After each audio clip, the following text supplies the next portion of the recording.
Hey there, everybody. So what the heck is Omni? Dude, so we're asking Viva La Coin today.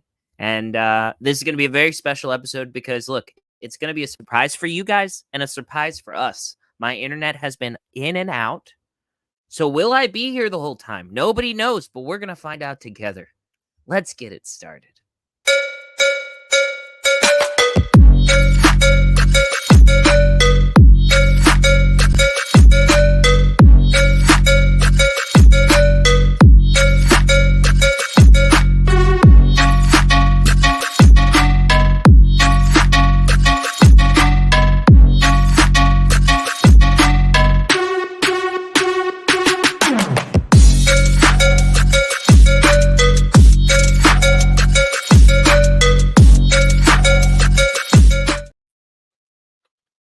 What Hey, up? man. What how you up? doing? How are things? I'm doing good. I'm just throwing up the have you hit the like button poll in the chat. It's a good one.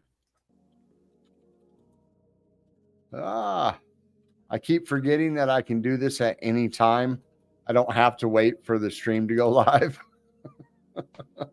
because people can be in here waiting. And it looks like John is frozen. Don't worry, folks. He will be back. He's at home. He's not at Burger King tonight, but he is having internet issues. So give me 1 second. Have you hit the like button? Let's go ahead and start that poll. Let's take him off the screen while he's frozen. So tonight, guys, we have a very special guest. It is going to be Viva La Coin. We're going to be bringing him up here shortly. But other than that, as we wait for John, we'll just do a little housekeeping. The poll in Discord has ended, and the website's name will be Token Empire. X is a resource hog. Switching to YouTube. Okay, plus AJ. All right. What's going on, Jaleesa? So originally we had named it Mimir as well. Everybody knows that. We got some feedback that it's kind of like a weird name. People didn't understand it. So we were like, all right, we want something that rolls off the tongue. We had the community chime in, give us some names, and then we put them in a poll, and Token Empire won. So once the platform drops, it will be known as Token Empire. .io.xyz.com. I don't know yet. It depends on which domain is available. We're not going to spend tens of thousands of dollars on a domain. Other than that, we are still minting. Let's see. Make sure you guys like, subscribe, hit that notification bell. If everybody liked and shared this with a friend, we would have more viewers. That's just how it goes. It's, science. Trust the science, right? So I don't know how long John is going to go. So I'm just going to flounder up here a little bit. How's everybody doing? You guys post some stuff in the chat. Let me know you're all right. You can post on Twitter or YouTube. We will see the chat. And I guess as we wait for John, the science is in. Share the video. Yes, you are correct, sir. The science is in. Nice. Day off. Really nice. What's going on, G-Blades? So we got Harry Man back. I just realized that name. That is awesome. Jaleesa, G-Blades. What's going on? Plus AJ, what's going on? So other than that, we are still minting. Bosses are minting right now.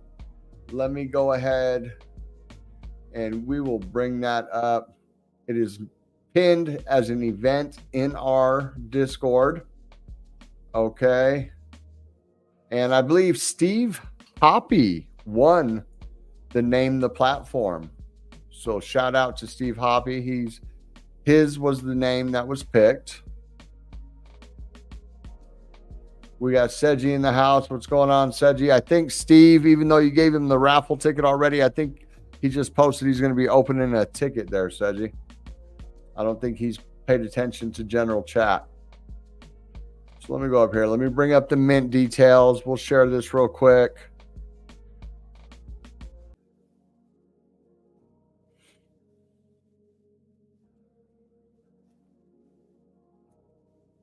So we are still minting.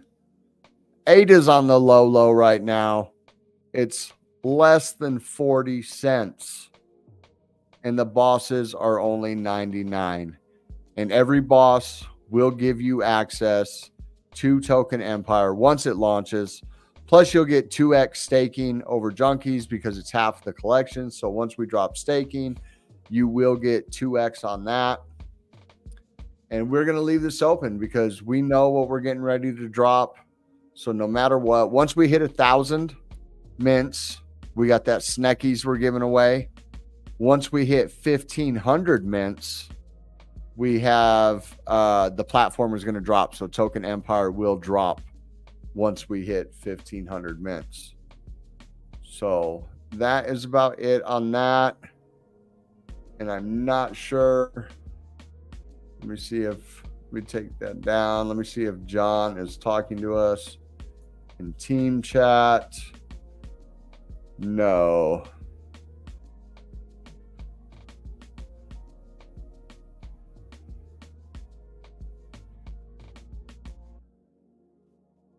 Okay, that is something different.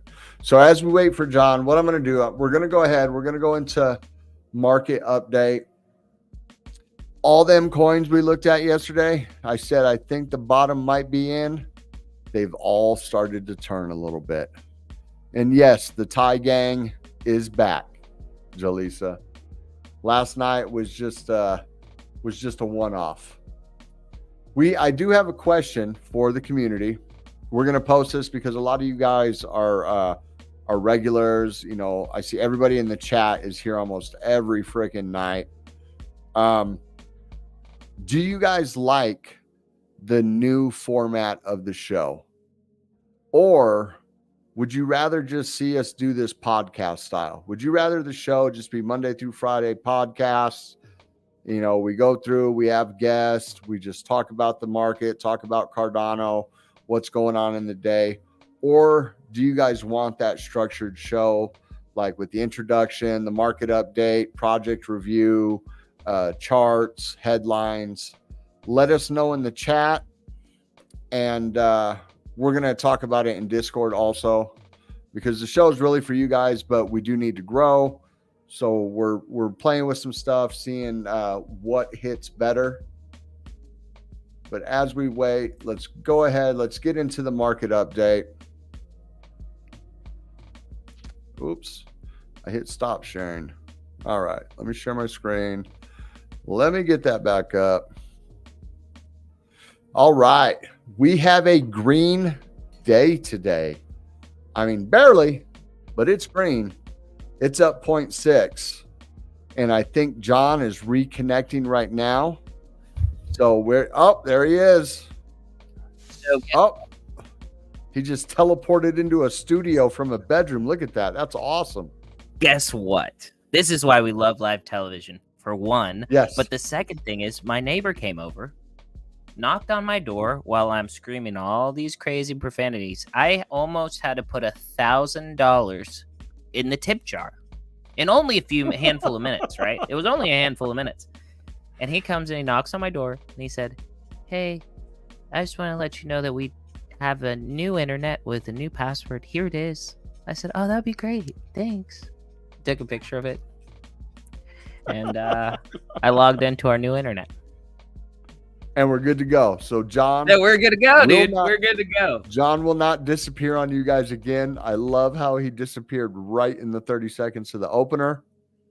But I made it, John. Yeah.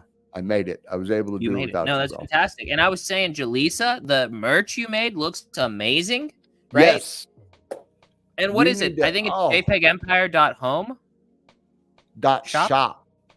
.shop. I can't believe I did not I did not mention that. I am so sorry, Jaleesa. This is the official JPEG Empire merch shop. And it was created by a community member, Jaleesa. She is freaking awesome. So Jaleesa, if you want to drop the address in the chat for everybody, or the address, drop the URL in the chat for everybody. And like John said, I believe it's jpegempire.shop. I did have a question earlier today. Do they ship to the United Kingdom? I could not see anything on. I don't know why John is popping up twice. Oh, he's got his other computer. Okay. Yeah, so jpegempire.shop, everybody. Oh, that's funny. Look at this. Let me on. What's that? Yep. No, I said that's funny. My other computer, I was trying to get on it, right? That was like in the moment of panic, but then we figured it out. Right. But yeah, so we got a whole bunch of awesome looking merch. I mean, the quality looks great. I'm gonna have to order some so I can verify it. But there's a bunch of stuff. So if there's anything that you want to see that you haven't seen, let us know and we'll figure out how to get on there. Oh wow! Did you just drop it? All right. And then the other thing, G Blades, okay. I do. Oh yeah, I did. I got rid of it. Yeah, but G Blades, I do need Starlink. This is a conversation me and my wife have had. At first, she was like, "Yeah, it's kind of silly because it's a lot of money up front and it's a lot of money every month." But like now, it's kind of like, yeah, you know, I'll have to start. Well, I mean, it doesn't matter now because, I mean, you guys aren't going to be in the Caymans very long, so it's kind of a moot point now, right? Then I'll be back in the US and I'll have internet until Russia hacks us. Yeah. Right. And even in Honduras, your internet's a good connection, right? Yeah, it's not bad. I mean, I've been doing it this whole time. We haven't had any problems, yeah. Right. It's only when the power goes out. Sometimes it goes out. Right. We just need to get you a green screen. That's it. Yeah, but I'll have one. I'll have one in the US. I'll get one from Wally World. It'll be great. All right, let's see. Yeah, there we go. Yeah.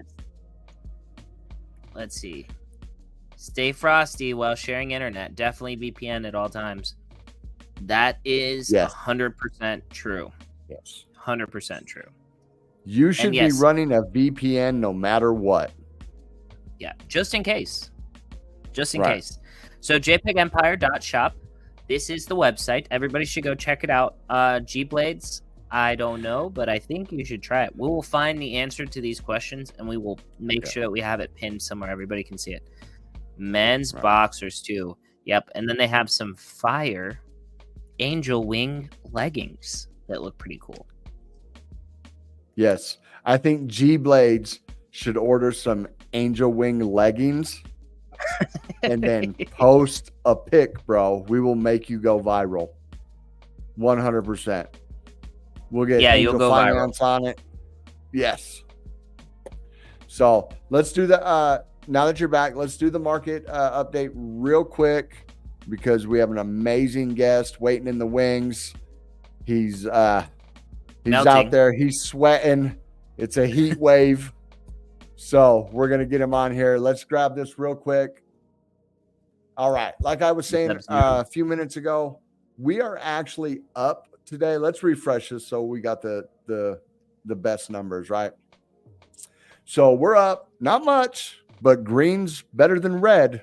You know what I mean? That's all there is to it. But we're up 0.6%, coming in at 2.493 trillion. It'd be nice to see us get back over that 2.5 mark. And it may be coming. You know, I think that was a big shakeout the past couple of days. Alts just, got murdered. They started to round off. We looked at some charts last night. It looked like they were bottoming off. A lot of oversold momentum on a lot of the alts. And if we go up here, we can see that it reflects it in the numbers right here. So Bitcoin dominance has come down 5 points to 51.4%, and ETH dominance is at 17.5. I think it only came down 1 point. So for that to happen, alts have to be pumping. Gwei sitting at 5. Come down a little bit. Bitcoin still struggling at 65,029. Ethereum up 2% today at 35.64. We got BNB right at that 600 mark at 598. Solana coming in at 135. We have XRP still under 50 cents at 49. Dogecoin, whoops, scroll too far. Dogecoin coming in at 12 cents.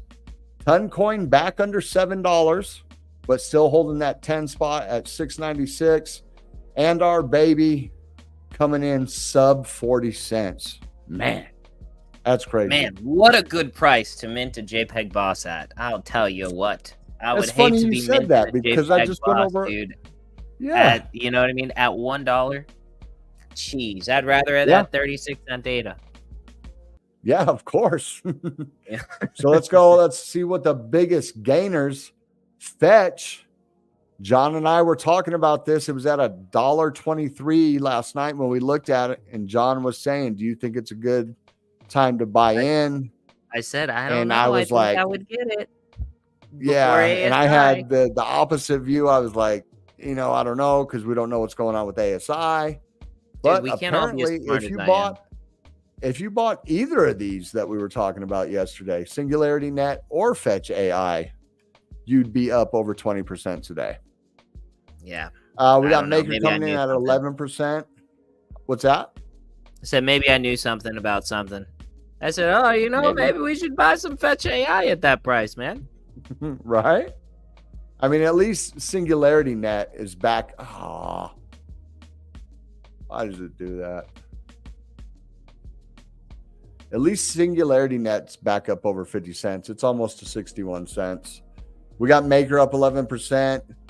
We got Jaleesa's favorite meme coin, Brett, coming up 9.7%. Pendle up 8.6%. Graph, we were talking about the Graph last night, 8.5%. Dude, I'm telling you, I've been bullish on Pendle since $2. Yeah. Yeah. So Pendle's RWA, correct? I believe that it has something to do with that, but it's more of a predictions market. I think it's like a market. It's like some special. Oh, is that market. what it is? Yeah, I believe that it does have like RWAs and some other stuff involved in it. But yeah. No. I went down the rabbit hole, and this was one that I liked, and I really, really still like Ator Protocol, even though I don't know what it's doing price wise right now. That's the decentralized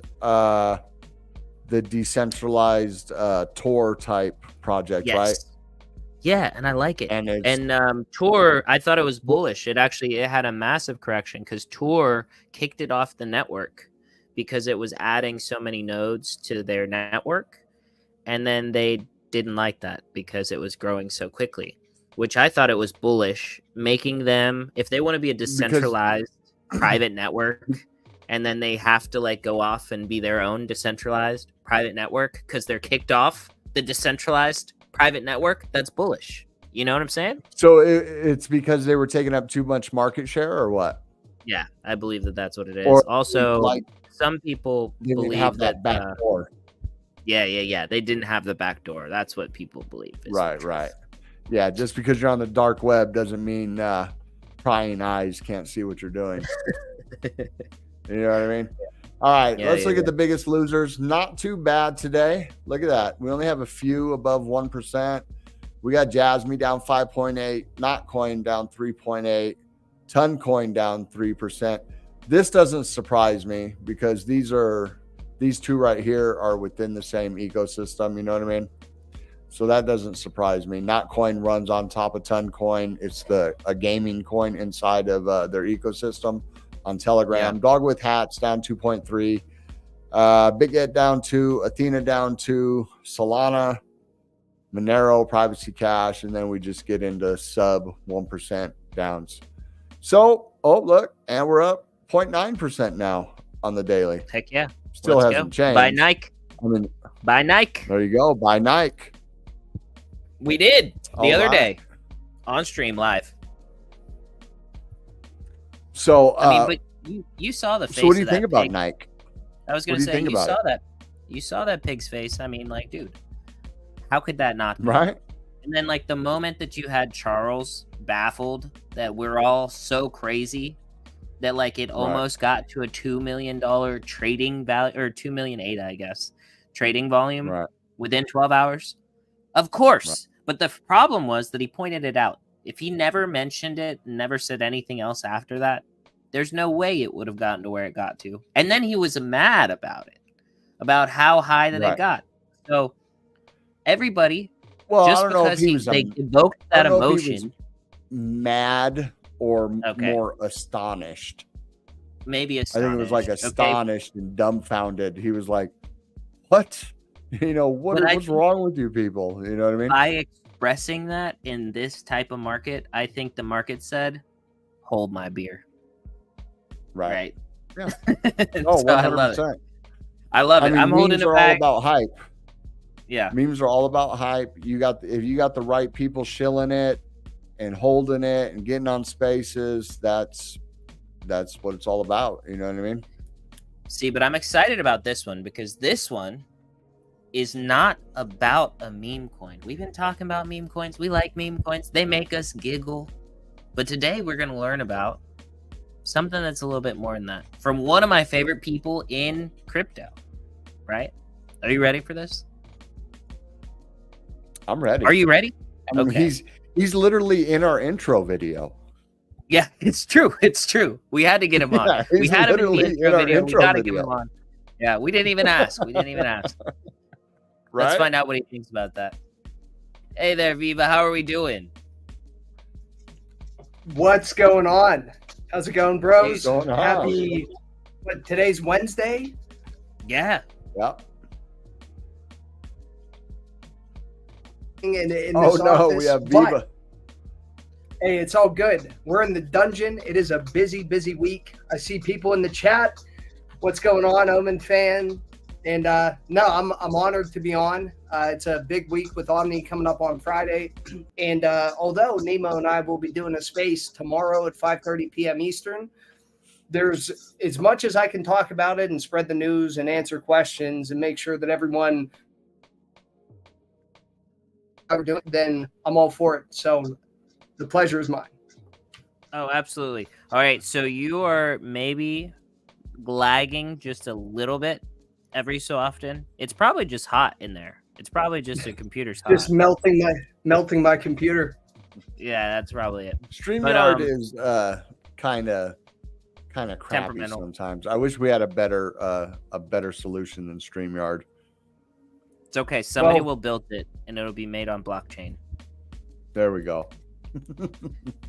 But for some reason I cut out, and you need me to repeat anything, just tell me. Okay, fantastic. All right. Okay, so, dude, OMNI, dude, you all have been grinding hard in the background, and this has been like leading up to this moment that literally happens in 2 days. How do you feel, first of all? How do you feel about it? And like, tell us about it. What does this mean? How do we get involved? And like, what, you know? So I'm going to go on a little bit of a monologue because there's a lot to it. So one, it's a very surreal feeling. And Nemo and I had this 3-hour call to kick off the week, just reminiscing about the last 3 years and the amount of time that went into not only Omen and OMNI, but Pneumonium and everything that preceded it. And it is something that not only can we feel proud of, which I don't know how people feel years after making a project and what they're doing, but between the people we work with, the quality of the art that we produce, the tech that we work with, and the partners that we've had, everything leading up to this, I feel incredibly honored and proud to be a part of it. So that in and of itself, to me, as a personal feeling, is a win. But it's also incredibly exciting because this is the culmination of what essentially was an unwritten roadmap from day one when Nemo started Pneumonium. Ideally, what the goal is to have an enclosed ecosystem that is self-sustaining, that empowers the community and allows for growth in ways that isn't just a team making decisions or doing additional drops over and over again and things of that nature. And this concept goes all the way back to 2021, where it is, how do we get a self-sustaining ecosystem? And can we get a community-oriented DAO that wasn't just an early iteration of the buzzword of a DAO, like all the DAOs popped up at the same time in early 2022. Pneumonium also launched our DAO at that point as well. And it was a much smaller iteration of what we're about to do, but the proof of concept worked. And by the time we wrapped it up and everyone was liquidating out, it was up significantly. So by making group decisions, it benefits not just the risk tolerance or being able to research stuff within the market, whether it be investments or it could be different tech startups or things, or maybe even solving something or developing something within a given market. If you don't have participation within a community, all the way up to, let's say, Cardano governance, because everyone's trying to throw their hat in the ring and discuss how do we get governance to work, it only works if there's participation. Doesn't matter how good the blockchain is. It doesn't matter how good a DAO is structured. If people aren't engaged in both the decision-making process as well as vetting ideas and then capitalizing on them, then you might as well just relegate those responsibilities to the exact same people that launched the project, and it kind of defeats the purpose. So throughout Omen, which was our consolidation of the 2 years worth of Pneumonium collections and burning those pieces and bringing everyone together under one roof, what we wanted to do was enable two different sides of utility to those singular assets that people had. So we opened up our portal in the start of May, on May 3rd, where you can send your Omen through the portal and got a female version that Victor did all the original traits for, and it doesn't destroy your original PFP. So you have two sides of the same NFT. It's not CIP68, so you're not customizing traits. But on those two different things, we look at two different participants and how they might go about the market and how can we reward them. The first iteration on the male side was our PHTR system, which was the paper hand tax reward system. And during the Omen, we didn't say that those royalties in perpetuity would go back to the community. But afterward, we announced that. And so far, we've returned over 500,000 ADA to the community, all in secondary market royalties, because the team doesn't take anything from that. But on the other side, if people want to be active, the female side of that PFP is how you participate within this DAO. Now, you have a couple different fundamental problems that you have to fix. You have to, first off, be able to have liquidity in your base token. And if you don't have liquidity, it doesn't matter how good an idea is or how you want to commodify a token. It just makes it incredibly difficult to trade on the market if people want to buy it or if you want to distribute it in certain ways, and you hit sticking points. And it doesn't matter if it's a micro cap, newly launched project token, or if it's something as large as a sticking point that society hit with TAS. And all more power to them, and they try to pivot and change things, but it gets very difficult as an ecosystem expands. So we wanted to make sure that when this final iteration of the DAO and Omen went into full functionality, that we had the bandwidth to be able to incentivize the token the way that we wanted to be able to distribute it in a fair and legal way, because both Pneumonium as a company as well as the DAO as a whole are both, they went through the legal process. There are entities in place for that, for the token. All of that stuff was already vetted from a legal side.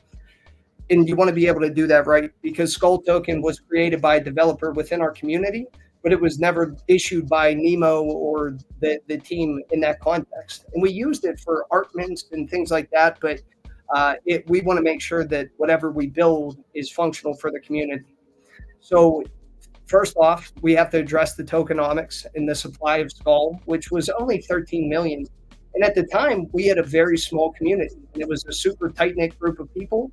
But as you expand, then what do you do if everyone's just holding that and there's a small supply and low liquidity? As a team, as an individual, you can't fund that all yourself if it's constantly circulating, people are selling. So this OMNI token sale, one of the main things that we're going to focus on is providing liquidity to that token and making sure that that is supported and has a foundational level so no one's going to get stuck in any given instance, regardless of what's occurring in the market. And then the second side of it is how do we fund all the people in our community in order to participate within this DAO? Is a lot of the early DAO iterations, even on Cardano, that people are familiar with, they went out and they just said, oh, we're going to vote on what blue chip PFPs we want to buy. And they bought up a lot of, Space Buds or Clay Nation around that time. And that was the entire premise of the DAO. But for us, it's how do we provide actual liquidity to these various sub DAOs within this structure and allow people to come together and discuss what are the places that we find value in this market, because everyone's going to have a different level of expertise. Everyone's going to take a different angle within the market or have personal preferences where they find value. And it opens up conversations where you can build on top of one another as opposed to having any one individual making decisions within that. So a lot of that token sale is going to then go to funding the DAO and the treasury. So really the token sale and a lot of that ADA is going directly back into the community for them to decide how we deploy it to grow and expand over time. And that's apart from any of the other partnerships that we currently have in the works or things that we've already announced or other people that we're working with. This is now additional bandwidth to expand and grow on that. And there's always enough liquidity in there to want to exit or take part in something else. They have the ability to do so. And let's say something comes up, they pick up a second job, or maybe they're just really busy in life, or they want to take a backseat at any given point. They can port their female version of their Omen back to the original male side, and that utility still staking for the PHDR for royalties and perpetuity is fully accessible to them. So one way or the other, they can be an active participant, they can be a passive participant, and Omni is that commodified use case intermittently that allows them to swap back and forth, and they still have both iterations of the art, and neither one is destroyed in that case. So it's trying to expand upon what we can do with just a singular asset. So even trading on, let's say, JPEG or Way Up, whatever marketplace you use, now you have two different sets of utility, two different sets of rarities of traits, two different art pieces, and two different strategies of how you want to participate actively or passively, all baked into a single asset within that listing. And as this eventually compounds and grows into what it becomes, I expect to see a lot of considerations when people are trading or deciding what they want to do, that maybe someone that just bought a PFP because they're speculating, or maybe it was just a random mint, or maybe they just like the art, removing the condition, now adding an additional take into consideration direction they want to go.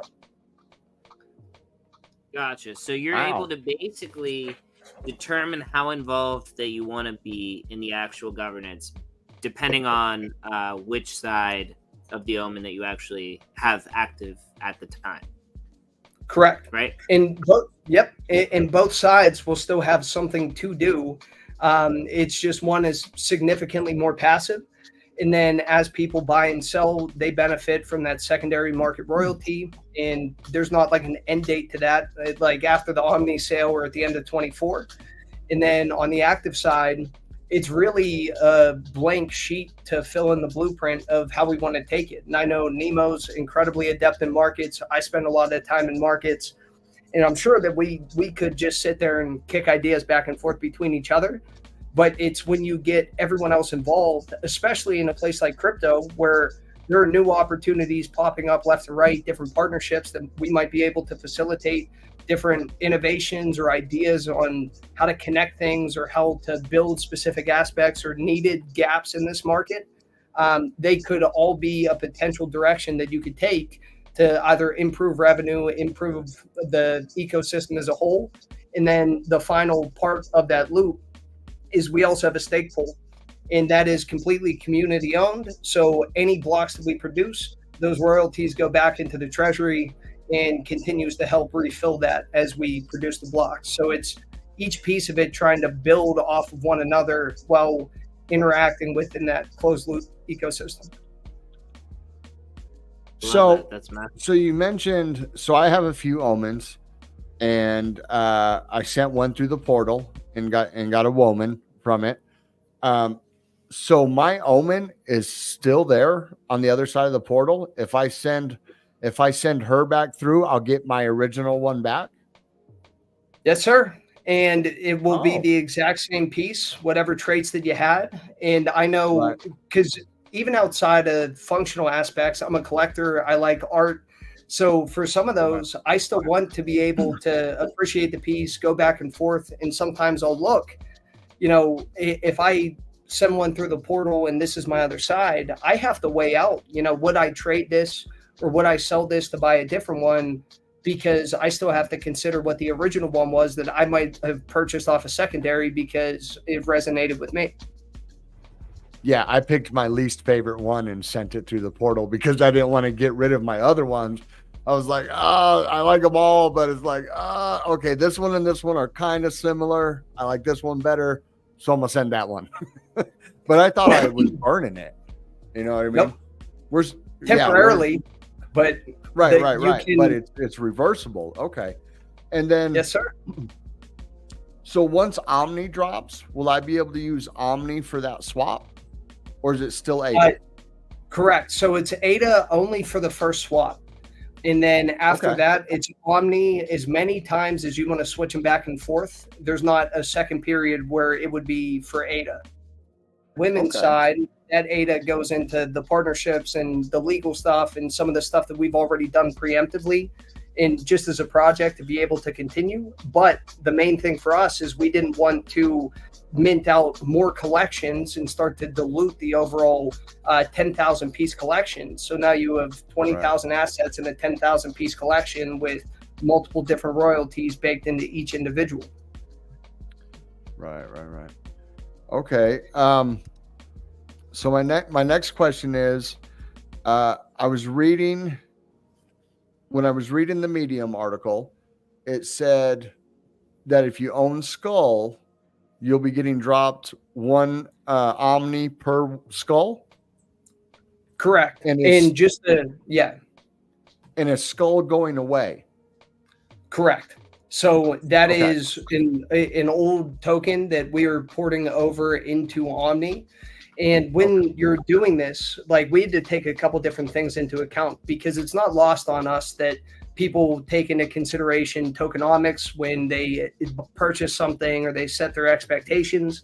So for the people that have been here for a while or already held, we have to problem solve. How can we start to fill in that additional gap when we're doing this sale to be able to give as much to the people that already held Skull or that were already part of the ecosystem. So we deployed a couple different concepts to it. So we had our farm roll partnership that we rolled out, which was almost like, to put it into a more familiar context for those that might not be familiar with farm roll, it's kind of like the Raiders Guild for Mallard Order or something along those lines, where you are posting things and sharing it, and then you're tracking various points. And all of those points are correlated to an Omni drop after the token is going through this sale. So all of the individuals that have been active in participating in the ecosystem already, they're going to have access to some of that additional. Anyone that sent their Omen through the portal already, and it's a female PFP, they were able to go back over the past couple of weeks and stake it still on ADA Anvil staking platform. And instead of getting the PACR ADA rewards, they were also farming points for additional Omni drops on that front. So that's an additional bonus that they'll get. And then for the actual 1-for-1 skull, any skull that they have, they can also port it over into Omni 1-for-1. So just trying to give as much back to those people that were already involved as we could. Man, stuff like this takes me back to what Machinist told us a while ago. I wish I could just be a degen because I didn't do any of that. And I've been in Omens for quite some time, but it's like you just don't have the time to keep track of everything. I mean, I went in there, I read the Medium article. Okay, token drop, Medium article, pre-sale. Okay, 1-for-1 skull. All right, cool. I clicked out, but I should have been staking my Woman. I did sign up for the farm thing, but I haven't done anything with it. You know what I mean? When your time is monopolized, it kind of sucks. If there's anyone that resonates with more than almost anyone, it's Nemo, because we talk about it all the time. Like, after all of this prep work is done, if we get through this sale and everything is funded, then we can take a step back as the community is funded and all these mechanisms, the stake pool still running, the secondary market still running. We can focus on the broader aspects like actual marketing, actual brand expansion, things even outside of that little sphere of like, how do we get the internal ecosystem working? But it was always the quality of the art, the taking care of people as much as humanly possible, building up a community that authentically wants to be there. And then at the end game, if you build out, let's say, a DAO, and there's no one there and no one cares and no one's funded, or you have no participation, then you built it for no one. So it was really important to make sure that what we were creating actually had a working body so that we can enable people to succeed. Okay. John? I mean, I think that's massive. This is one of my favorite projects, I think, in the space in general, but I definitely feel that 100%. But you saying about how you think Nemo definitely resonates with that feeling, I have a question for Nemo, which maybe he'll answer, but like, I have a feeling you might be able to answer for him. But does Nemo hold a bag of Nike? Oh, I can't say. And actually, I don't know. This entire week has been so busy. He's in the chat. Look, he said that he hopes that he'll be as smart as you one day. I mean, I just bought the top like an hour ago. I'm a top signal, but I did it for the culture. Because to be fair, I think we hit this point again in sentiment where it's like, oh, volume's low, governance is going to fail. Nobody's here. There's no active wallets. It's like the same cyclical narrative, which I actually prefer over what we dealt with the whole bear market prior to this last one, which was Cardano is just vaporware. That was the whole previous bear before 2021, before smart contracts. So at the end of the day, we're making progress just with better footing. But in the interim, I think that any type of camaraderie at this point, instead of just fighting over things that oftentimes people don't even understand, whether it be like liquidity issues, broader economic issues, trying to get adoption through marketing, which doesn't always translate. I think that we're heading in the right direction. The past day has been a little bit of that positive vibe, opposed to a lot of negativity that I saw on my timeline while we were on vacation last week. Yeah, I'm telling you, I can't say. Well, first of all, I want to say shout out to Nemo because he says he coped on Nike and he degened in barbecue to cope his feelings for missing out. I don't know if that's a token, but he didn't put $1 sign in front of it, so it must be actual barbecue. So you mentioned. Go ahead, John. Oh, geez. Now, I was actually going to say, I feel like I was definitely one of those people. I was worried about governance. Everybody was all talking about all this stuff, right? We had that talk, a really good talk, and I felt definitely a lot more optimistic because I feel like Cardano is headed a certain direction, and like technologically, the way that it is set up, the way that it works right now, and the way that it's going to work in the future, I think is good, right? And I believe in the mission of Cardano. And so like that kind of is a bottom signal, I think, you know what I mean? Like when we ourselves are tested, especially like, you know, me, myself, I run a project and like with Desert and Seji, and, you know, we are planning on building out the infrastructure of this blockchain. You know what I mean? Like if we can feel that way, you know, and I was making fun of Desert, teasing him a little while back about being bearish on Cardano, you know, but like not bearish on Cardano, not bearish on Cardano, but we were both but different times through these like slow cycles, you start to question what we're doing here, because it almost feels like it's taken too long. But I mean, it's taken a long time to get to where we're at anyways. But yeah, go ahead, Desert, take it away. Even if you like know what's going on and where we are in the market cycle, and history, when you're in the moment, it's still like, oh, did I just ruin my life? did I just waste all my money on magic internet money? Did I, I mean, even when as far as going to the new the Chang hard fork, I mean, I think it'll be good. I don't see the best in most people, and I think most of the people that are holding the power, I don't want to call them the cabal. People call them the cabal, the gatekeepers, the blah blah blah blah blah. But let's face it, there are people at the top that are making decisions that, because it has to be steered by somebody, and I just hope that they're willing to give up the power. I hope that, you know what I mean? I think they have to, because you're to the point where, let's say they don't. It's not like we're an actual physical country with borders and people can they have to escape like over the walls to get out. They could just leave and say we're done. And Cardano's sole value proposition is the decentralization of governance. If that was gone, I wouldn't even be there and participating. Like, Bitcoin is my largest hold, main focus, but I spend my time from the economic side and the governance side focused on Cardano. If that had a critical failure, then those people that refuse to relinquish that power not only face a litany of different legal issues based on every expectation set across billions of dollars that were invested and spent, but then you also become the king of nothing because everyone steps away from the value proposition that was initially there.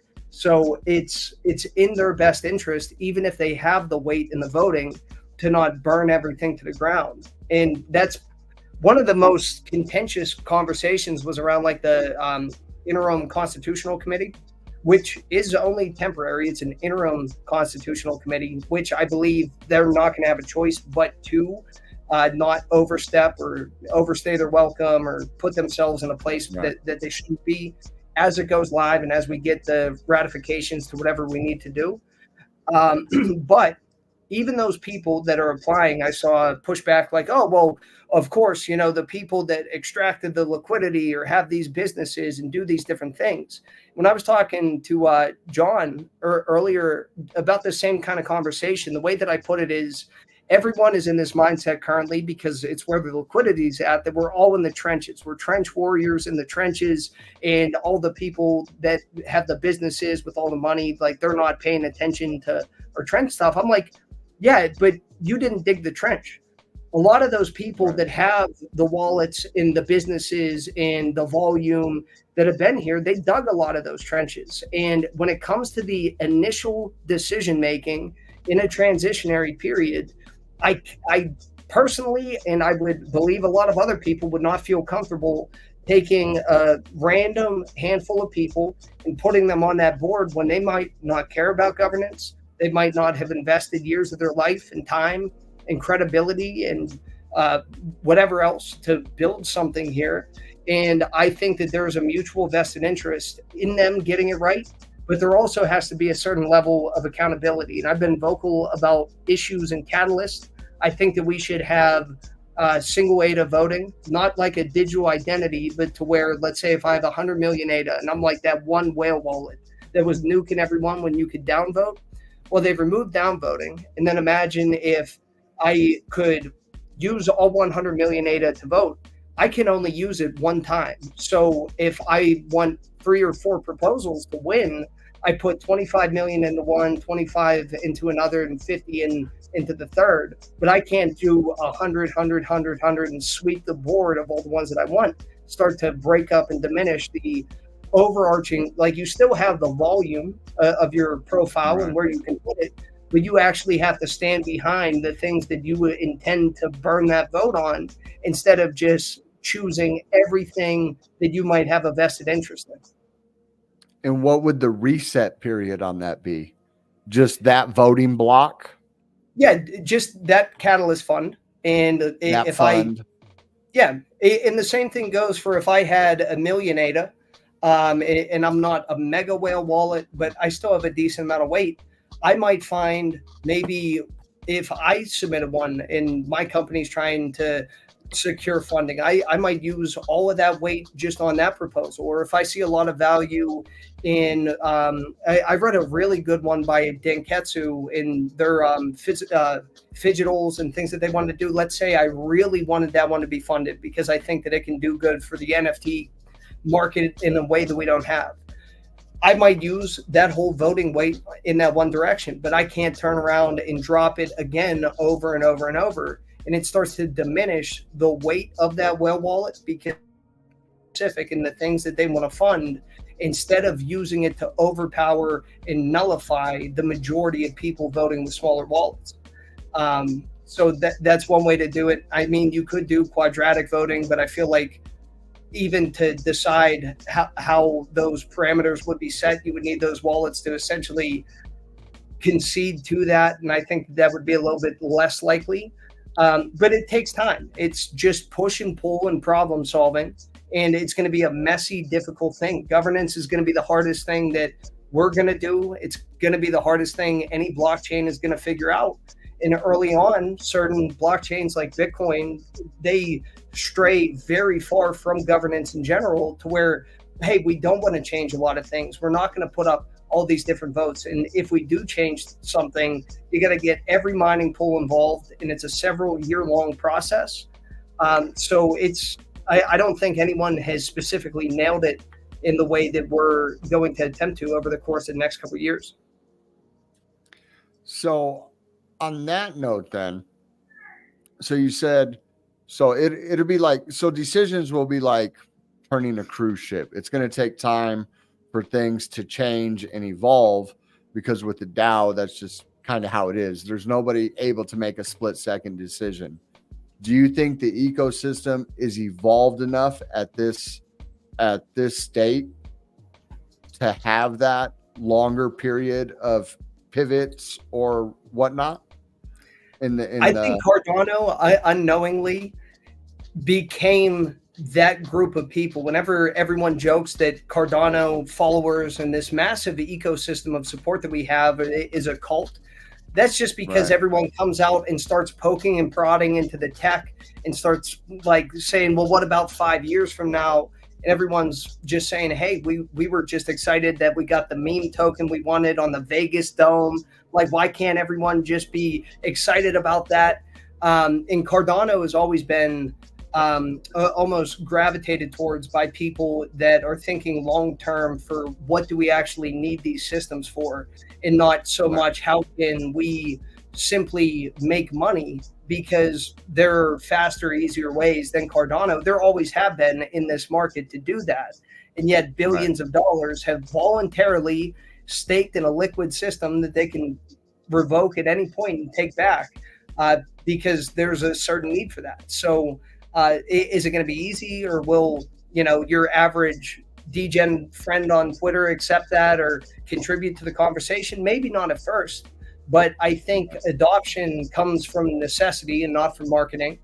And if you want true adoption in the state of the world, is where we move economically, is eventually going to, put pressure. It's already putting pressure on the average person to afford the cost of living, or to be able to have the freedom to access various things, regardless of where you're at in the world. So as that becomes more of a necessity and not so much just this niche thing that people do to make money on a whim, like a lottery or the casino, that's when you start to really understand, oh, that's why these things had to be scientifically tested and written about and vetted, even though everyone said that was stupid, because you can't start to rely on a system with, 1 million, then 10 million. Like every time Charles says like, oh, and then you get up to 10 million and 100 million, even in a hypothetical, if you have a critical failure at that point, then it just astronomically detrimental. And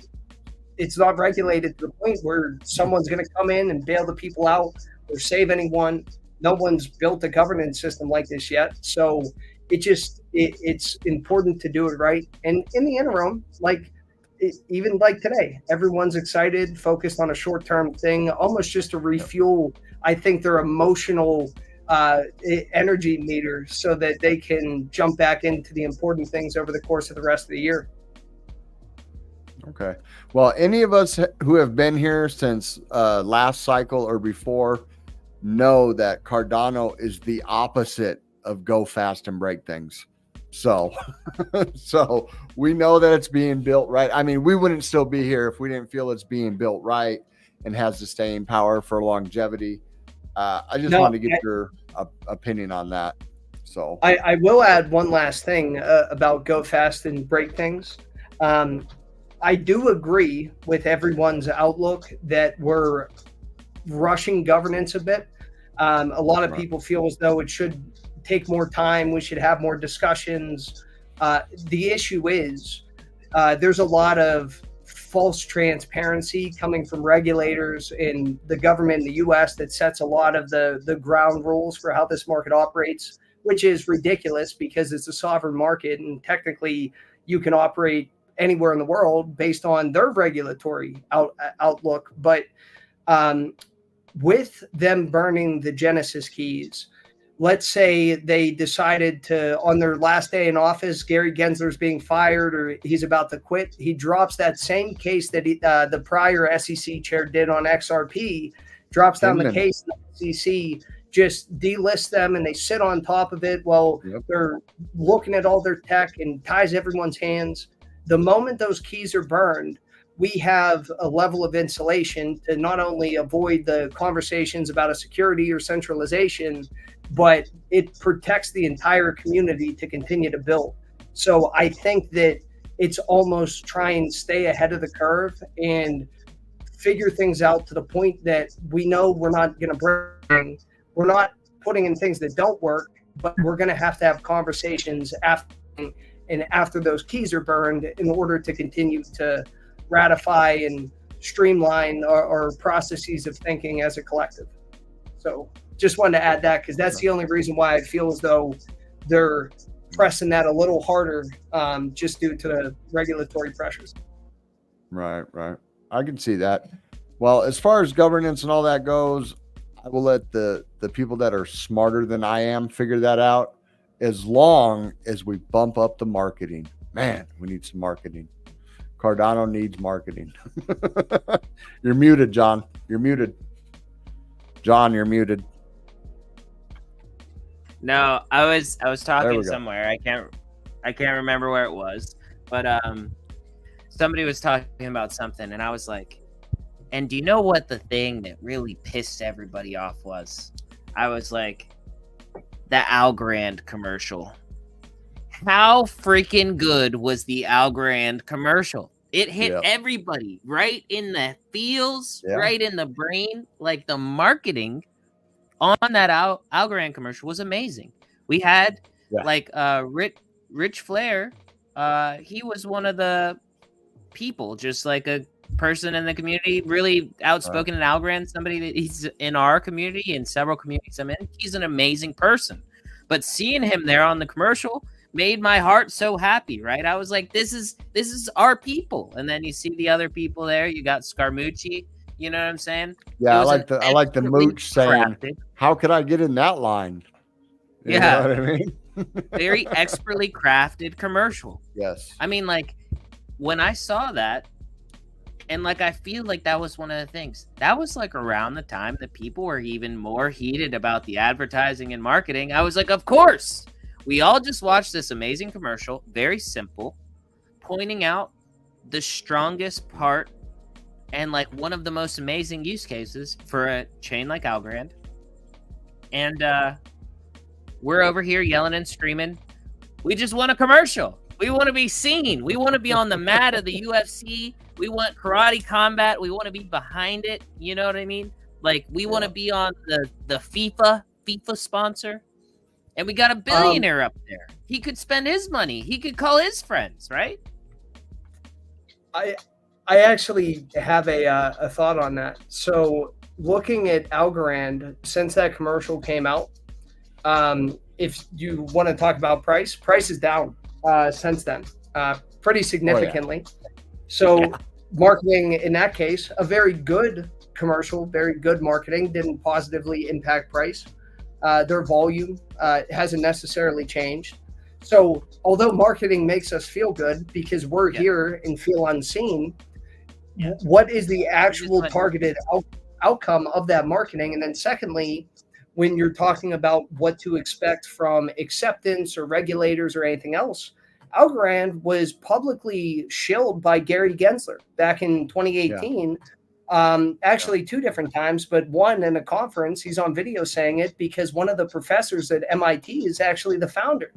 So if he can be aware of what these are and teach a course on blockchain and digital assets at MIT, and then go on to be the chairman of the SEC, and then name Cardano and Algorand in the same sentence as securities unconstitutionally last June with no congressional outline of whether or not they are, then you're fighting a losing battle from a marketing side or from approaching regulators and the governmental side, because they're well aware of what this is and they stand to suffer the most if any of it works. So what we can do is look inward and say the value propositions that we have, is it decentralization and governance? We have to get that right. If we get that right, we will have the time to scale. We'll have the time to have people come in and adopt the chain when some of these centralized ones blow up or they're just put under heavy scrutiny and there's a single point of failure. Nothing that is worth it in the space happens overnight. And it's a 15-year-old space. And what Bitcoin was finally acknowledged as a legitimate asset this year with those ETFs.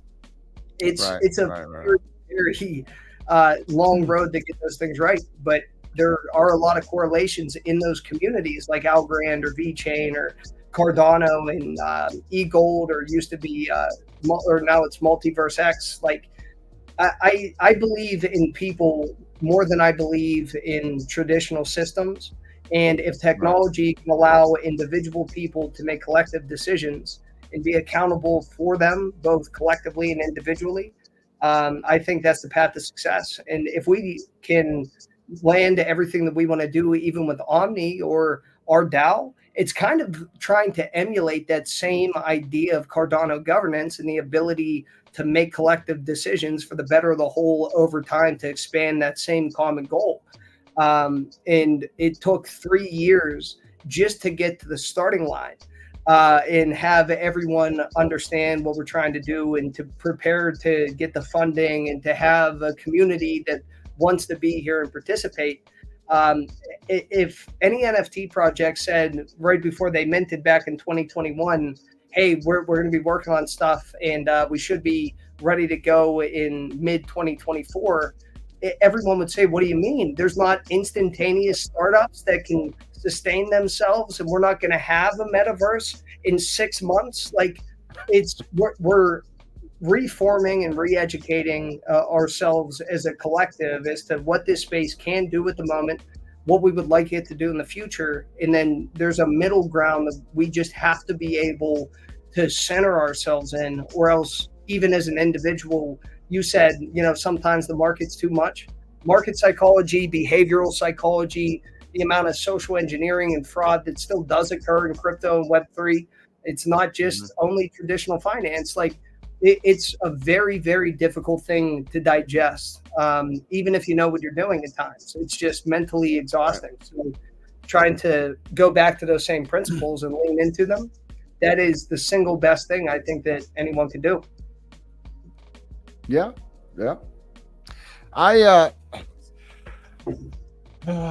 I mean, I agree. I agree with that but if we don't get it out there, then nobody's even going to know about the tech. You know what I mean? I don't know. Maybe it's just a disappointment. You see And I know that a lot of this is just like the flashiness, like, VeChain sponsors the UFC, crypto.com, sponsors a stadium, things like that. And if we can't get people to the system, if we have this negative connotation as being the cult, or as, everybody hates us, and love Charles to death, super smart, he gets his point across. And but if you get on his bad side, he can be a dick. You know what I mean? He can put you in your place, and people don't like that. People don't like the abrasiveness. Huh? He's not the PR guy. Charles is not. Charles is not the PR guy. No. He's the information and explaining guy. Which that is when you say, well, if no one knows about us, how will they eventually find their way here?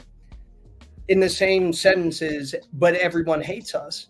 Everyone's aware of what we're doing, and all of the it's okay. Everyone knows about Cardano. The only difference is, and this is what rubs people the wrong way, even internally, is we didn't take $1 billion of leftover money because our VCs were stuck in this extended bear market and offer it as airdrops to get people in to trade meme tokens and call it a new form of like society and technology.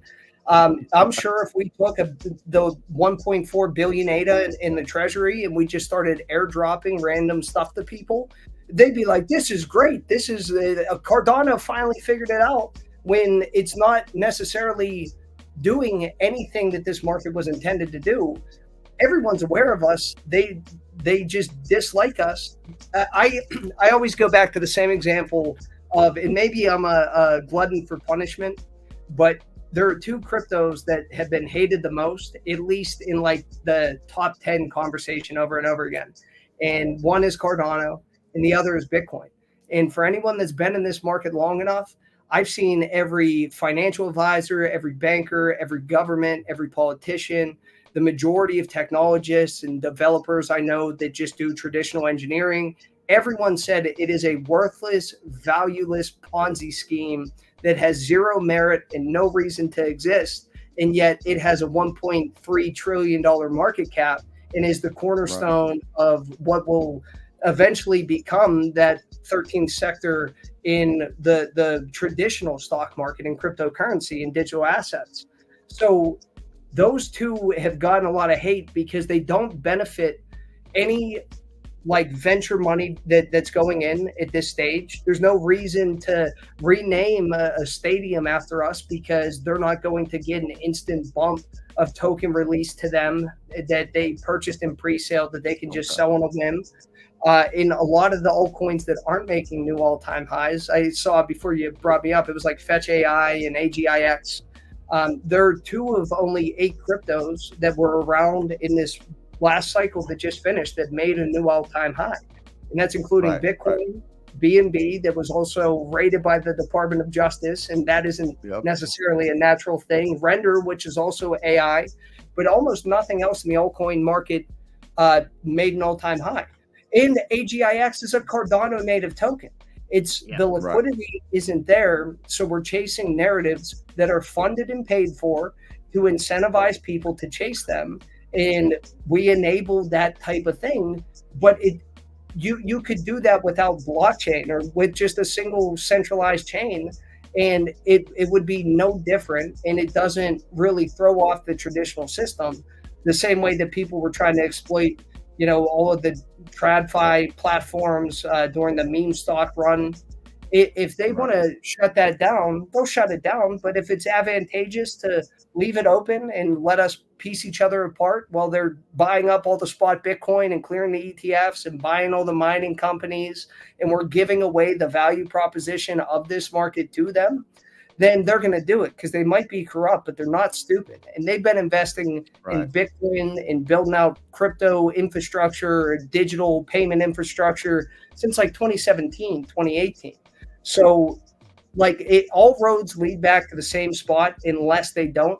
And we need to be able to focus on pure decentralization as the single value proposition within this market, or else we're just going to be Trojan horse around again, and likely liable for all the dead and destruction of the traditional system as well, that they never take accountability for. Okay. All right. Yeah. I was gonna say I'm gonna hit him with the one that I have to hit him with, because I have to hit him with this one. Let's go. I want to know, because I've heard some mixed reviews and some people have some different thoughts, but one of the next most anticipated things, I think, after this Chang hard fork is Midnight, right? Are you excited for Midnight? Do you think that there's any value there? And like, is it going to be as big as a deal as people think that it is? And like, do you think Cardano will benefit from it from that standpoint? So I believe Cardano, I'll work in reverse. So I believe Cardano will benefit from it.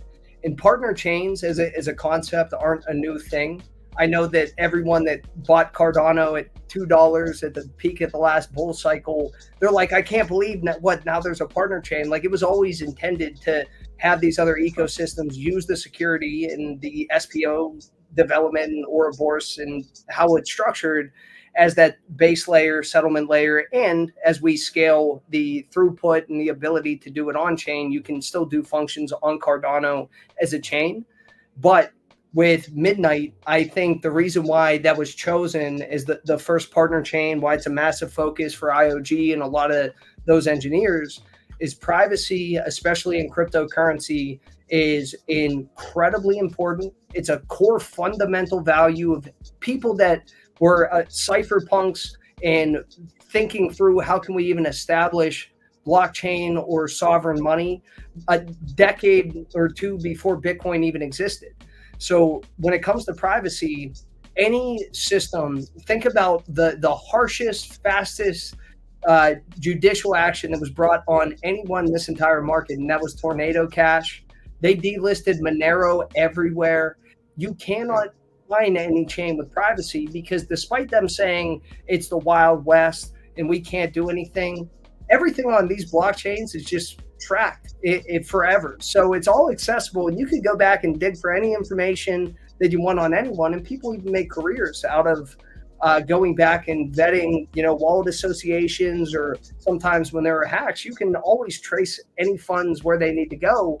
But when you have oversteps of government and power, including around like a CBDC, privacy is going to be one of those cornerstones, and zero knowledge rollups. And what they want to do on Midnight, in conjunction with the security that Cardano can provide, as long as we nail governance, which could always fail, but I'd like to be a nihilistic optimist, then you have the first two and probably most important things from a decentralized security aspect and from a privacy aspect. And those two can almost symbiotically rely on each other for very similar reasons, back and forth. So, yeah, I think it is important. I also think that, again, people's expectation or their understanding of this market is so short term that when they announced Midnight, everyone panicked and they were like, oh, my God, I got to sell all my native assets so I get the airdrop. I got to figure out what I'm doing. I'm like, we don't have a release date. We don't know tokenomics. We don't know the relationship of the tokenomics. And like everyone's gut reaction is, oh, it's going to destroy Cardano. It's going to replace it. It's going to be like this vampire that sucks everything away. No one has any of the details, even at that stage when they're freaking out. And you can use some of those incentives and rewards of partner chains that utilize Cardano to then divvy out or somehow find a way to fill in some of the gaps of the inflation rate of ADA and the ability to incentivize stake pool operators to continue to operate as rewards continue to diminish. It also provides a necessary, almost like backstop to, I was making 5% when I was staking my ADA, now I'm making 3%. And inevitably I'll be making 1%. But if I'm starting to get value from these various chains that are also interoperable and in these relationships with Cardano, then all of a sudden you're not just needing to issue another 10 billion ADA out of the blue, which would break the fundamental premise of what we're trying to do with finite hard assets, as well as you're being able to support these other ecosystems that will grow as Cardano does. So that's kind of my outlook on it. I don't know enough about those incentives or the tokenomics or the things that they haven't released. So I can't speculate on how they'll be absorbed, but I'm sure they'll be contested and everyone will fight over it, which is good. If everyone is on the timeline and they're fighting about governance and they're fighting about things, then you're having a conversation, and it's the same thing as a public square when people try and decide what is best for society or how to deal with problems. Now we just have verifiable ways to put those things into place and do it as a collective. Yeah. So I'll let you go. building off of that, building off of how fast they went after Tornado Cash, the fact that Monero is being delisted, Zcash being delisted, the fact that they use, it can't be tracked, terrorism, drug cartels, blah, blah, blah, blah, blah, blah, all the talking And then they launder their money in banks with shell corporations. Right. And then they launder their money Cayman Islands, through where Deutsche I Bank, am right now. you know what I mean? Or JP Morgan with their multi-$100 million fines. Or they're shipping containers full of cocaine and people. Yes. Do you think that Midnight is going to have a target on its back? That's tough to say because we still have a lot of soon to be filled in gray area around actual regulatory parameters. The US is kind of backed into a corner to where they cannot lose a foothold in this market and they can't drive more innovation away from the states, and people will just go elsewhere. It's the same thing like as we spiral uncontrollably into this debt failure that we will inevitably hit. They're like, oh, we'll double the taxes. And then everyone that's rich enough to hire a very good accountant and that has enough money to go open up a company somewhere else, they're just going to pick up and leave, because those nations that have been impoverished or disenfranchised using this infinitely printed fiat dollars, the world reserve currency, they're saying, come over here, and if you invest in technology or if you are in cryptocurrency, some of them aren't even going to have taxes associated, but they want you there in their economy, bringing value and developing things that build their nation up. And El Salvador kind of kicked that door wide open, and you see more and more step up to the plate and say, you know what, actually, if the U.S. has everything to lose and they can't afford to take advantage of this, we'll take advantage of it. And with Midnight and having a target on its back, I think as long as Bitcoin, and I would say Cardano, if we do the hard fork correctly and the Genesis keys are burned, and I'm still going to say if, because nothing is set in stone, but if we do that correct, those types of cryptocurrencies are almost like backstops to the market. If Bitcoin didn't exist, even at this stage, every other centralized crypto, or even one with a fail point or a CEO or someone that needs to do something, they would go after every single one of them. But it's counterintuitive to do so. Just like everyone that got hurt by Lunaterra, when people are disingenuously misled in any of these markets, they always wind up back in Bitcoin. So if you destroy one of these significant chains within the space, everyone's going to say, you know what, screw you and screw this. I'm going and putting what I have left into Bitcoin. So it works against them in their current quest to buy as much of that network as humanly possible. So as long as Midnight is associated with Cardano, if we are commodified to the point where we cannot be, tried or broken in a court of law, no matter how nefarious, at least in the US, then I think that shield extends a little bit further to the partners that are working within the chain that has hit those parameters of decentralization and is no longer considered a security. Okay. Yeah, that makes sense. And I was going to bring that up about El Salvador. That's Bukele offering all them visas. He's like, if you're a doctor, you're an engineer, you're a teacher, you're this, you're that, come on down. We got a visa for you. Yeah, that's. I got to say, he's turning it around. You know what I mean? It's smart. It's And smart. it's funny. Go ahead. I love the fact that the narrative was, look at this crazy dictator ruining his whole country. He's just destroyed it. He threw all their money in Bitcoin and he's hurting the people even worse. This country's going to fail. And then all of a sudden it's now like doing very much the opposite. When they decided, hey, we're going to start buying 1 Bitcoin a day, right? I mean, they're up as a country on a country treasury level. Like, it's crazy. And now we're not talking about now you got all these other countries 10%. In the region. Yeah. Yeah, you got these countries in the region looking like, oh man, what are they doing? Okay, I got to give me a piece of that.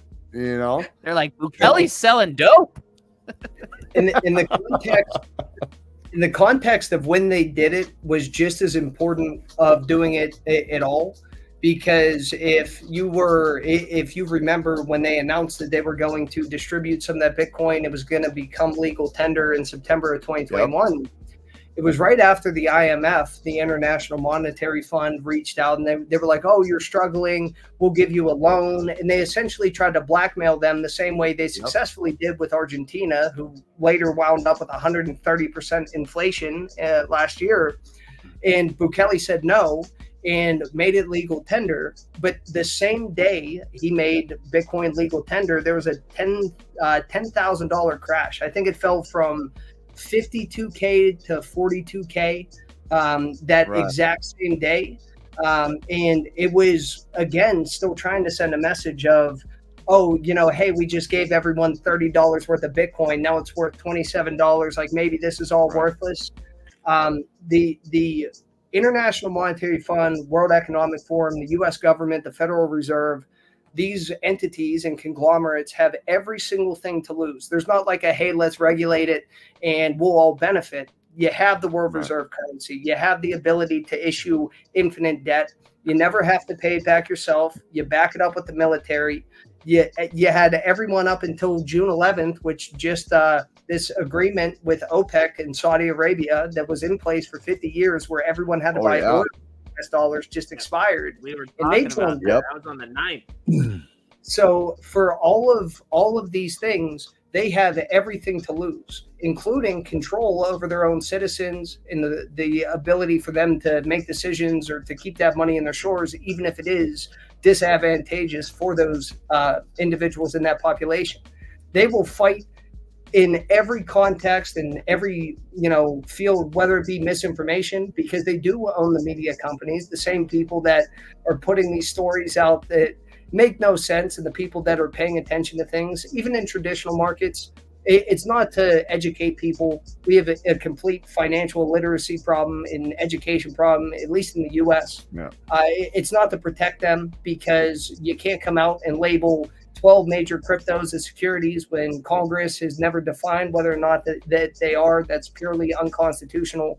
You like those things give everyone, at least in my non-legal opinion, plausible deniability to say, I no longer believe that my government is working to, in fact, protect me, define this market. They had a decade to define this market, and all they did was attack it and then unconstitutionally label it and manipulate the market in real time publicly last June. So I think that they're losing that fight, and they're going to have to pivot sooner rather than later. So when that pivot occurs, if Cardano is decentralized and those Genesis keys are gone, I think that we're in a phenomenal spot to be able to effectively operate still globally in the way that we have, and then start to really drill down into how can we improve governance, or how can we take this almost nation on the internet or digital nation and expand it in ways to continue to make things more fair, to change some of the parameters around Catalyst. How can we represent more people in a way that doesn't completely skew the weights of those votes? I'm sure those conversations will continue for the next decade. Yeah. Well, I don't think you bought the top. It's up 20% in an hour. I was going to check and I was going to sell some because I went back in. I have it on one of my screens up here. When he was talking about buying the top, I pulled up Tap Tools. So it's down 12% on the 4 hour, but it's up 20% on the 1 hour.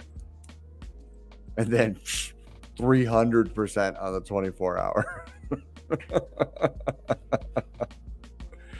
Well, let's pivot back to Omni. We can pivot. So Omni's coming out.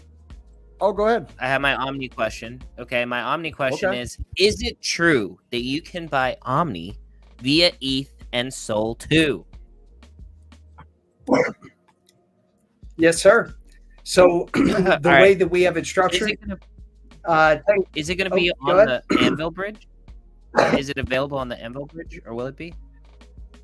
Yes. So for anyone unfamiliar, right as Ada Anvil came into existence, our oldest and greatest partner, Ada Anvil's been with us every step of the way in Pneumonium, and everything from, we had the first mobile mint on Cardano with our Calvaria collection with them, and that was the first Eternal mint.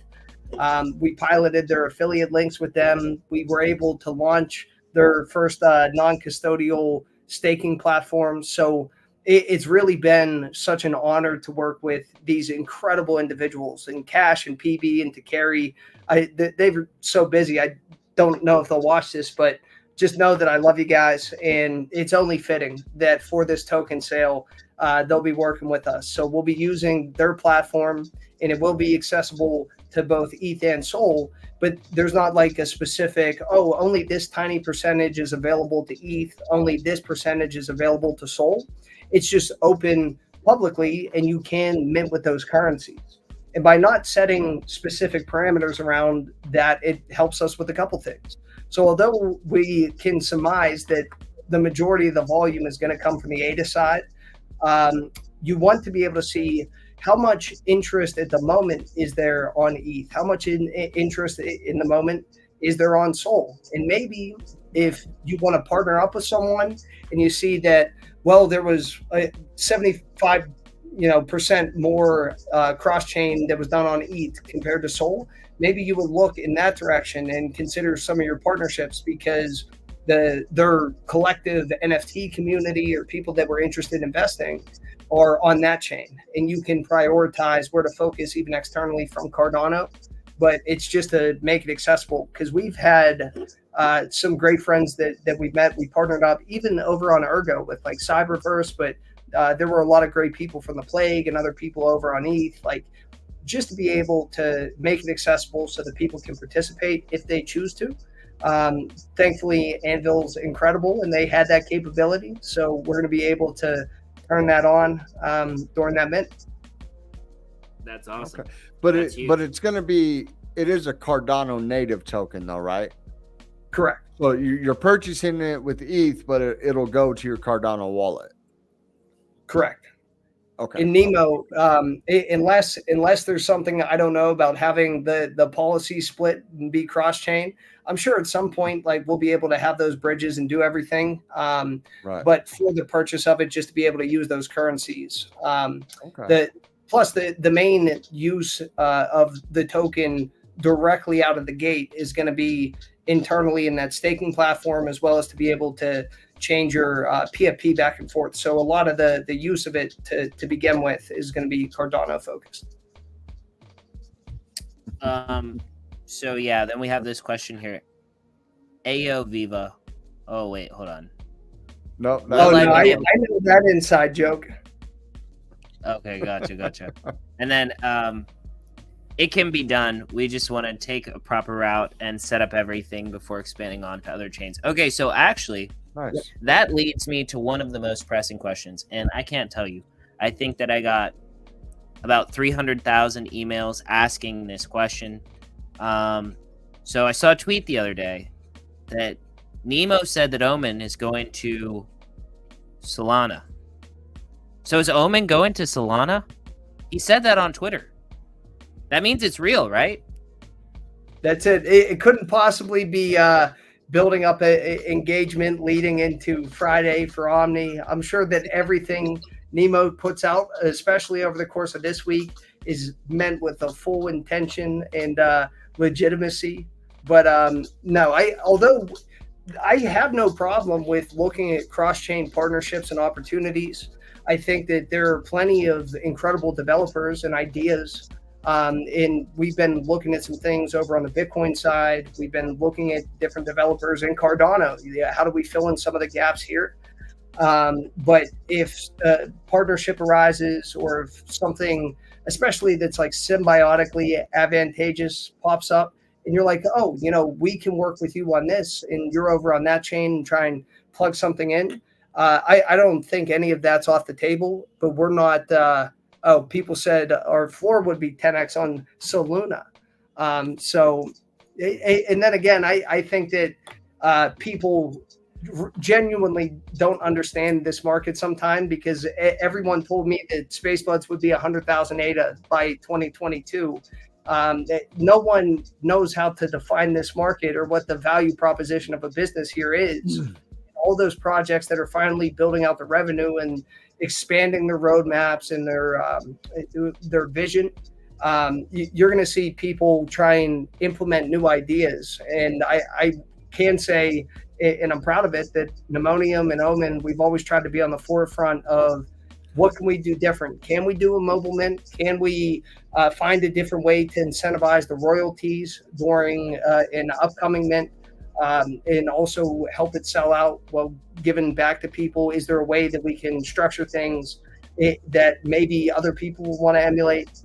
So I'm sure that we're going to come up with a bunch of cool ideas beyond the things that are already in the works in the background that I can't tell you, or anything that might come up in the future. Okay. One another question that I had is, so like you said that you all have had some interest, and you've expressed that you have had interest in the Bitcoin, like in Bitcoin side, right? So we've been talking about it ourselves, just on some other streams and stuff, but I was just curious, is there anything that you have like experienced or that you've done on the Bitcoin side, maybe like revolving around DeFi or like around like the layer 2s or anything like that, that you have like particularly enjoyed and found value in? Like, have you experienced any of that stuff over on the Bitcoin side that you would recommend or speak to? Yeah, so recently I was playing around a lot with runes, which, albeit still kind of the same premise as meme tokens. I do think that there is a different logic behind it whenever you're actually minting it out and you have active participants doing a long, extended rolling pre-sale, while also allowing that market to where you can buy on secondary for whatever listed lots are there. Now, I wouldn't even call it volatile. It's incredibly young as a concept in how you put those different tokens out. What did Nemo say? I think he's worried you're going to spill some beans. Oh, no. You're talking about Bitcoin. I know what he's worried about. I'm not going to bring that up. I'm talking about my own experience over there. I'm not going to say. Yeah, but now we're intrigued. Now we want to know when Omen is going to Bitcoin. I didn't say anything about us, so keep your emojis to yourself, Nemo. But no, I was playing around with runes personally, and there were a couple that did really well. There was one that was close to like a 50x or something like that, and you got to think, it's not even like, oh, it's a game of skill at that point. It's just the early birthing of a new direction to go. But Bitcoin is my oldest hold. It was why I got into this market. And I mean, I've been in crypto for over 8 years at this point. So it aligns with every principle that I have. And if you can start to build an infrastructure out, we also use a UTXO oriented model, an extended UTXO. So when you're saying, oh, all of a sudden everyone loves ordinals and everyone loves these different iterations of building on Bitcoin, well, we build very similarly. And not only can there be opportunities to see like, oh, what can you do? There was a team that did a lot of cool stuff. If, like the Fluid team, they built out like their exchange over there, and like those types of developers and things that people do, I think they're thinking a little bit ahead of the game.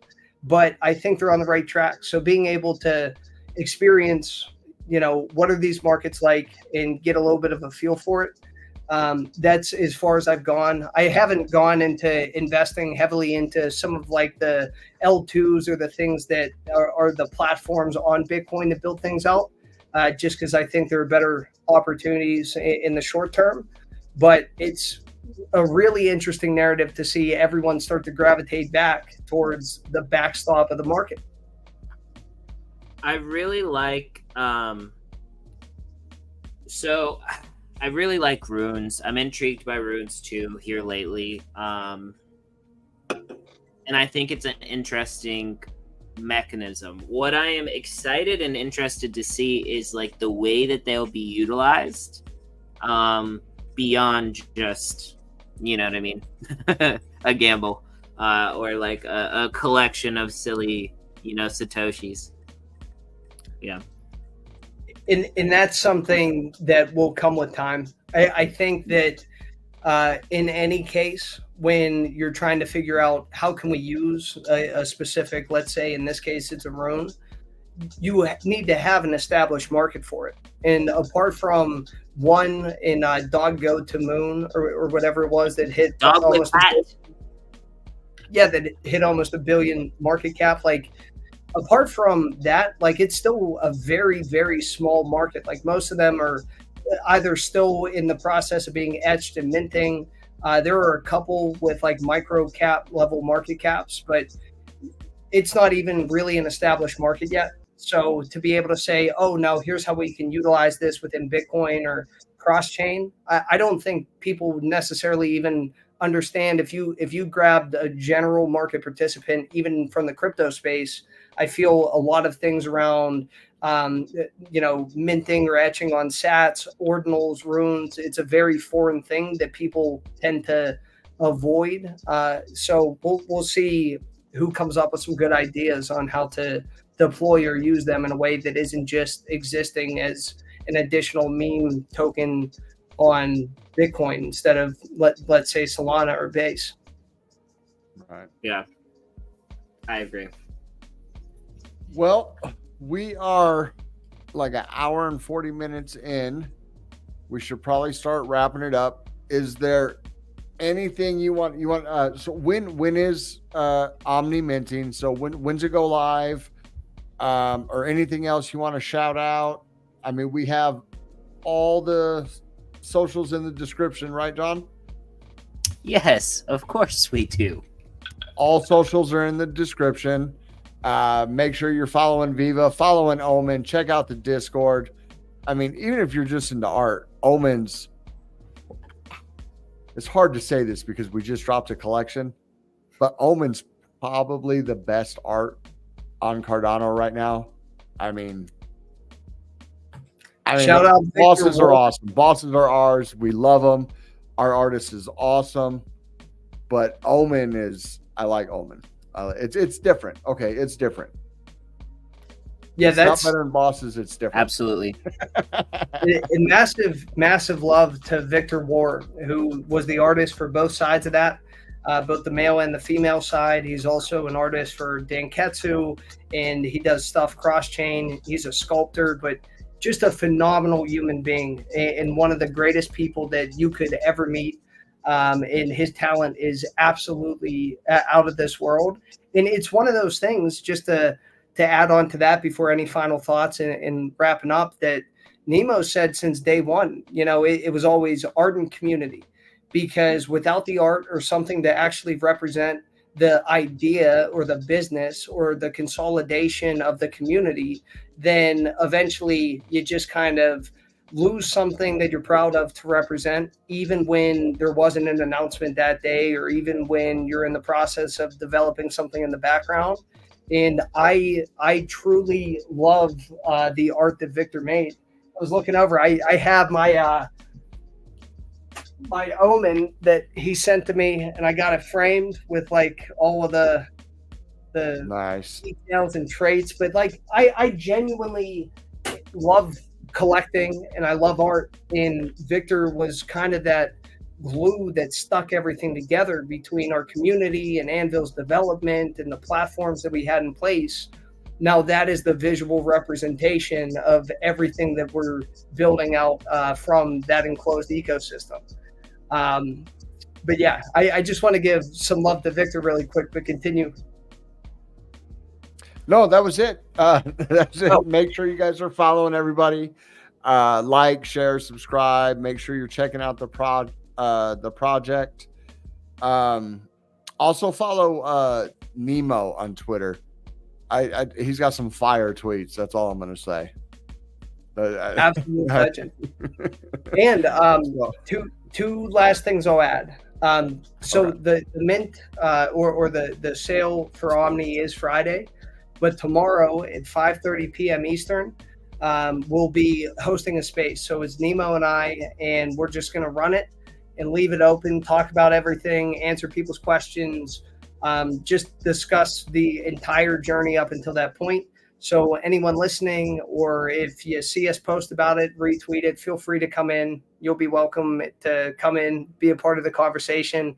And I'm really looking forward to that. It's kind of to bring this conversation full circle about how do you feel about everything, is we're coming up to that final block to put in place to close this chapter and move on to the next in the full ecosystem living and breathing. Tomorrow is going to feel very surreal, being in that space and just celebrating that last step coming up. And then the final thing I wanted to add, if you check out our website, anyone that wants to pull it up, just nemonium.com, nemonium.com. And it is incredibly impressive. They absolutely crushed our website, and it's interactive in a way that as it spins and moves, if you click on the tokenomics, you can scroll through everything. You got the branches of our ecosystem that will grow. Top right corner drops you down to the roots to continue to anchor us. And like anything else, we wanted our website to be a piece of art in and of itself. And I'm really, really proud of it. And I'm excited to watch it come to life as OMNI is out there too. And one day at the time. Dude, I love that. I love the website. I checked it out. I think it's awesome. I'm going to make sure that I have it, in the description as well. But lots of stuff going on there. Man, it was knocked out of the park. Yeah, they absolutely crushed it. Oh, I like that. And even if in the top left you click tokenomics, left, the right one on the infinity. Oh, that's sound. Oops. Oh. Yeah. On the left? This no, right here? No, so if you go on the tree? Yeah. Oh, so, okay, right here. Okay. So if you click that, I'm clicking at the top of the screen. Oh, wow. Okay. So like when you scroll, it'll just pull you through the tokenomics. So like if you have a scroll bar or something like that, just to be able to, again, make it a little more interactive, even for the basic information before we start to flesh everything out. That's I don't think I've seen a website that scrolls in.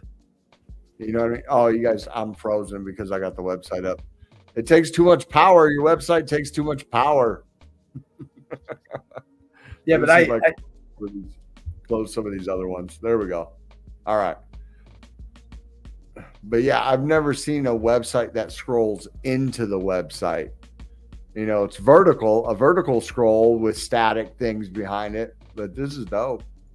And then if you click go back, I just wanted to show you this. Even on the main page, of course. If you scroll, you can move the entire website. And we're going to have in that Cardano logo in the back of the tree is the portal for the women swap. So right here, this one. So we'll be building that out in a way where as we add new things or change things, it'll still be in that sort of living, breathing organism in that tree on the site. Oh, I don't have any wallets on this browser. No, I was going to click in, but I'm on Chrome and I don't have any wallets on Chrome. Yeah, but I appreciate you for showing that. I know a lot of work went into it, and like with anything, it just has to come down to quality is important to us, and taking care of the people in the community is important to us, and then everything in between. We just try and fill in the gaps the best we can, think outside the box, and it was an absolute honor to come on tonight and talk to you guys this close to the official launch date. And I'm thrilled. I'm thrilled, and I can't wait for that space tomorrow. Dude, I'm sure it's gonna be awesome. No, we'll make sure to try to make it in there, man.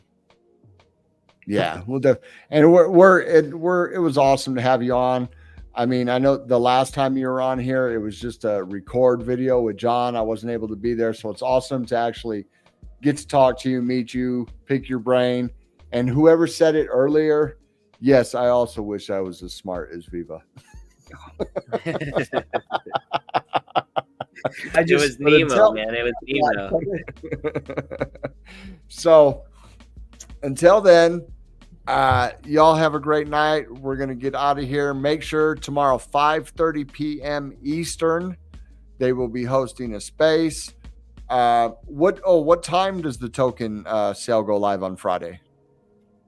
Let me see. I had the base page from where it was, so it had like a filled in countdown. I want to see if Nemo picked the official hour that we were going to launch it, because this one was from a few days ago. See if he posts anything. And what time is the space? What time? So the space tomorrow is 5:30 p.m. And Eastern. I'll double check with them because we still had to add it into Anvil's portal and site. So I'm looking at it, and it just says the sale starts in 4 days. And then I'm like, well, that doesn't do me any good. So, he was still posting. Nemo, you know the hour. When is the sale? At what hour? And I'm sure we'll cover that tomorrow. And I'm going to do the same thing I did for Omen with Omni. Before it does go live, I'll post a tweet that is essentially summarizing everything. And I'll make it like a thread of threads. So anything of importance, official links and websites, Medium articles, and I'll have that on my page just to repost so everyone has access to it. One day, 12 hours from now. So we're looking at around 10 p.m. EST. So I'm not seeing. Or no, not 10 p.m., 10 a.m. EST. Yeah. Yep. Cool. All right. Well, everybody, you guys have a great night. It was awesome having you on here. Take us out, John. Yep. All right. Thank you. We're going to have you back definitely after the token sale when things settle down just a little bit, man. Wishing you guys the best of luck, and lots of love. You all are making some awesome stuff in the space, and we appreciate the ability to be part of it. And anybody that's not part of it needs to follow some of the links here. Make sure you follow all these people and become a part of it, because we're all trying to build out the ecosystem, man, and build cool things. So support that. Otherwise you'll support something that's quick, and then that's all it'll be, quick. Yes. But thank you, guys. Let's wrap out with the little video. And the JPEG bosses are minting, but take part in the pre-sale. Thank you, guys. Peace.